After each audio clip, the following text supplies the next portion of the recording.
Hi friends, ఈరోజు మనం ఆంధ్రప్రదేశ్లోని అత్యంత పవిత్రమైన క్షేత్రం మన సింహాచలం అప్పన్న స్వామి వారి దేవాలయం. ఈ దేవాలయం యొక్క చందనోత్సవం మన ఏప్రిల్ 20వ తారీఖు 2026 జరగబోతుంది. ఈ వీడియోలో ఈ చందనోత్సవం గురించి తెలుసుకుందాం. అసలు చందనోత్సవం అంటే ఏమిటో తెలుసుకుందాం. సింహాచలం ఆలయంలో స్వామివారు సంవత్సరం మొత్తం చందనంతో నింపి ఉంటారు. ఈ ఏప్రిల్ 20 మాత్రమే, ఒక్కరోజు మాత్రమే చందనాన్ని తొలగించి స్వామివారి నిజస్వరూపాన్ని దర్శించుకునే అవకాశం జరుగుతుంది. ఇది మనకి ఒక్కరోజు మాత్రమే ఉంటుంది. ఉదయాన్నే 3 గంటలకి దర్శనం స్టార్ట్ అవుతుంది అండ్ నైట్ వరకు ఉంటుంది. దాని తర్వాత మళ్ళీ చందనంతో స్వామివారిని మొత్తాన్ని అలంకరిస్తారు. మళ్ళీ మీకు స్వామివారి నిజస్వరూపం అనేది కనిపించదు. దీని timings and temple timings, total ఎలా వెళ్ళాలి, ఎంత క్యూ ఉంటుంది, ఎంత జనం ఉంటుంది, ఈ వీడియోలో మీకు చెప్పబోతున్నాను. వీడియో లాస్ట్ వరకు చూడండి. ఏప్రిల్ 20 ఎందుకు స్పెషల్ అంటే అదే రోజు అక్షయ తృతీయ.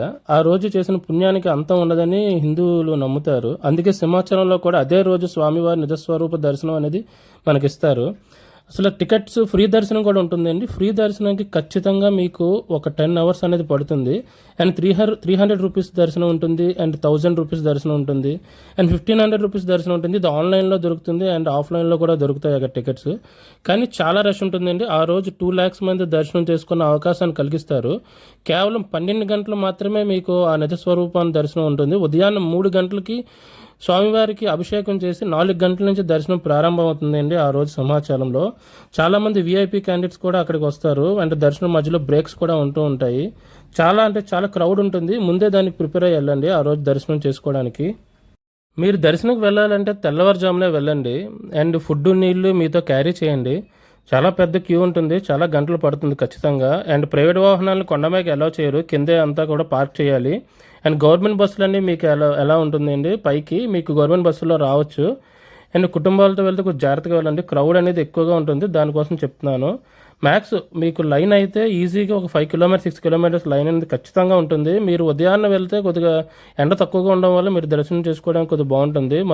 సమ్మర్ కాబట్టి మీకు ఎండ ఎక్కువగా ఉండడం వల్ల మీకు మధ్యాహ్నం టైం కొద్దిగా ఉండడం ఇబ్బందిగా ఉంటుంది. ఈ సంవత్సరంలో ఒక్కరోజు మాత్రమే నిజస్వరూప దర్శనం అనేది ఉంటుంది సింహాచలంలో. అది కూడా అక్షయ తృతీయ రోజు ఉంటుందండి. కానీ మంచి రోజు కేవలం. అందుకే చాలామంది భక్తులు మనకి విజయనగరం, శ్రీకాకుళం, ఈస్ట్ వెస్ట్, విజయవాడ వరకు మనకి ఇటుపక్క ఒరిస్సా నుంచి కూడా చాలా జనం వస్తారు. ఈ సంవత్సరంలో చందనోత్సవం ప్రతి సంవత్సరంలో ఎంత ఘనంగా జరుగుతుందండి. ఇది చాలామంది విఐపి అనేది ఈ చందనోత్సవంలో పాల్గొంటారు. అండ్ మీరు కూడా ఒక్కసారైనా తప్పనిసరిగా వెళ్ళి స్వామివారి నిజస్వరూప దర్శనం చేసుకోవాలండి. అందరూ వెళ్ళండి ఖచ్చితంగా. ఇది మన సింహాచలం అండి. మన గోపాలపట్నం నుంచి రావచ్చు అండ్ ఇటుపక్క అయితే హనుమంతవాక నుంచి కూడా మనకు రావచ్చు. బై ట్రైన్ అయితే సింహాచలంలో దిగి అక్కడి నుంచి మీరు రావచ్చు. అండ్ బస్సు అయితే అవైలబుల్ ఉంటుందండి. ఎక్కడ దిగినా కూడా సింహాచలంకి కాంప్లెక్స్ దగ్గర నుంచి, రైల్వే స్టేషన్ నుంచి, ఎక్కడి నుంచి అయినా సింహాచలం కొండ కింద వరకు మీకు ఎలా ఉంటుంది. అండ్ అక్కడి నుంచి కొండ పైకి మీరు ఫ్రీ బస్సుల్లో అండ్ గవర్నమెంట్ బస్సులు ఉంటాయి, పైకి వెళ్ళొచ్చు. మ్యాక్స్ మీరు ఫ్రీ దర్శనం కన్నా పే దర్శనమే తీసుకోండి. Max 300 rupees tickets and 1000 rupees tickets వెళ్ళండి. ఫ్రీ దర్శనం అయితే చాలా టైం పడుతుంది. అండ్ ప్రసాదాలకు కూడా చాలా ప్రత్యేకమైన కౌంటర్లు ఏర్పాటు చేశారండి. ప్రసాదాలకు జనం ఎక్కువ వాళ్ళు ఇబ్బంది పడతారని. అండ్ అన్న సంతర్పణ కూడా ఉంటుందండి. నిత్య అన్నదానం కూడా అక్కడ ఉంటుంది. అక్కడ కూడా మీరు భోజనం చేసే అవకాశం ఉంటే మీకు భోజనం చేయొచ్చు. అక్కడ కూడా ఆ రోజు చాలా ప్రత్యేకంగా ఉంటుంది. అండ్ ఒకటే గుర్తుపెట్టుకోండి, జనం అయితే చాలా ఎక్కువ మంది ఉంటారు. కొద్దిగా కుటుంబాలతో వెళ్ళినప్పుడు పిల్లల్ని జాగ్రత్తగా చూసుకోండి.